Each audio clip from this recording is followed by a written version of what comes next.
वालेकुम रहमतुल्लाह। Basics of Islam में आप तमाम नाज़रीन का फिर से खैर मकदम है।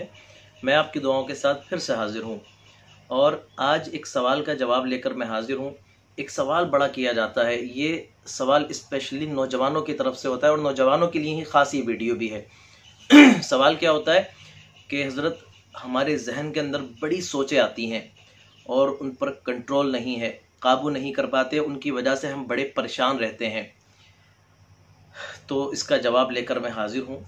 दरअसल अगर हम ये कहें कि हमारा अपनी सोच पर काबू नहीं है तो ये हमारा दावा झूठा हो सकता है, क्योंकि सोच हमारी खुद की है और इस पर हमारा काबू ना हो ये बड़ी नामुमकिन सी बात है। ये बिल्कुल ऐसा ही है कि जैसे मैं अपने काम से लोगों को, अपने हाथ से लोगों को तकलीफ़ पहुंचाऊं, अपने पाँव से लोगों को तकलीफ़ पहुंचाऊं, ज़बान से लोगों को तकलीफ़ पहुंचाऊं और उसके बाद मैं ये एक्सक्यूज़ रख दूं लोगों के सामने कि ये हाथ मेरे काबू में नहीं है, मेरा पैर मेरे काबू में नहीं है, मेरी ज़बान मेरे काबू में नहीं है। अगर मैं ऐसा करूँगा तो कोई ये बात एक्सेप्ट करने को तैयार नहीं होगा, क्योंकि मेरा हाथ मेरे काबू में नहीं तो फिर किसके काबू में होगा, मेरी ज़बान मेरे काबू में नहीं तो किसके काबू में होगी।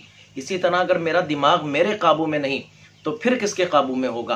दरअसल जो थॉट्स आते हैं हमारे दिमाग के अंदर, हमने उनको कंट्रोल करने की कोशिश नहीं की। कंट्रोल करने की कोशिश क्या हो सकती है, उनको किस तरीके से कंट्रोल किया जा सकता है। हमारा हाथ हो, हमारा पाँव हो या कोई भी चीज़ हो, दरअसल ये हमारे एक नौकर की तरह होते हैं, मुलाजिम की तरह। जब हम चाहते हैं इनसे काम लेना तब इनसे हम काम लेते हैं, और जब हम चाहते हैं ये काम ना करें तब ये काम नहीं करते। जिस तरीके से बंदा अपने मुलाजिम को बुलाता है कि इधर आओ, तो मुलाजिम आ जाता है, वो भेजता है वापस चले जाओ, मुलाजिम वापस चला जाता है। तो थॉट्स का भी ऐसा ही मैटर है, लेकिन हम कोशिश नहीं करते और हम एक शिकायत अलाप देते हैं कि हमारे थॉट्स हमारे काबू में नहीं है। थॉट्स की दो किस्में होती हैं, एक होता है पास्ट और एक होता है फ्यूचर। एक गुजरा हुआ और एक आने वाला। गुजरा हुआ जो है वो मेमोरी है और जो आने वाला है उसको इमेजिनेशन कहते हैं।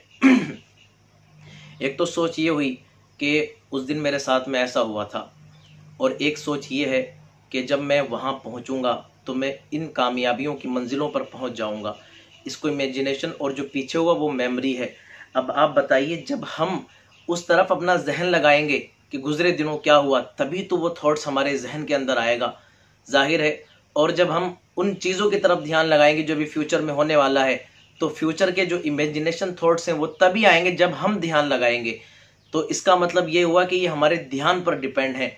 अब हालात ये हो गए कि हम अपने आप पर कंसंट्रेशन नहीं करना चाहते, अपने आप पर हमारी तवज्जो नहीं, थॉट्स आते चले जाते हैं। हमें एक बार देखना होगा, हमें इस तरीके से देखना होगा कि हम बैठे हैं और थॉट्स बिल्ली चूहों की तरह सामने से निकल कर जा रहे हैं। तो हमें ये देखना होगा कि ये आ किधर से रहे हैं, जा किधर रहे हैं।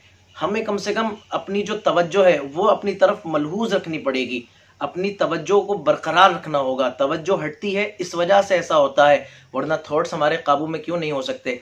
और एक और तरीका ये हो सकता है कि जब हम अपने घर के अंदर किसी से बात करें या अपने दोस्तों में किसी से बात करें, तो एक तरीका ये हो सकता है अपने थॉट्स को काबू में करने का कि अनडिवाइडेड अटेंशन उन लोगों को हम दें।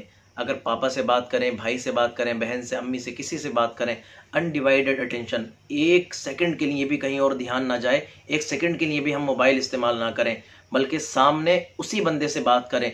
तो जब ऐसा करेंगे तो तब भी हम फालतू थॉट्स से बच सकते हैं, और हमारे जो थॉट्स और जो सोचें हमारे जहनों के अंदर चल रही होती हैं, इस पर काबू आराम से पाया जा सकता है। तो ये एक तरीका, और दो तरीके मैंने बताए कि जिन पर काबू किया जा सकता है। असल में हम काबू करने की कोशिश करें तो हमारे थॉट्स हमारे काबू में आ जाएंगे। अल्लाह पाक हमें इस पर अमल की तौफीक दे। व आखिरु दावाना अनिल हम्दुलिल्लाहि रब्बिल आलमीन।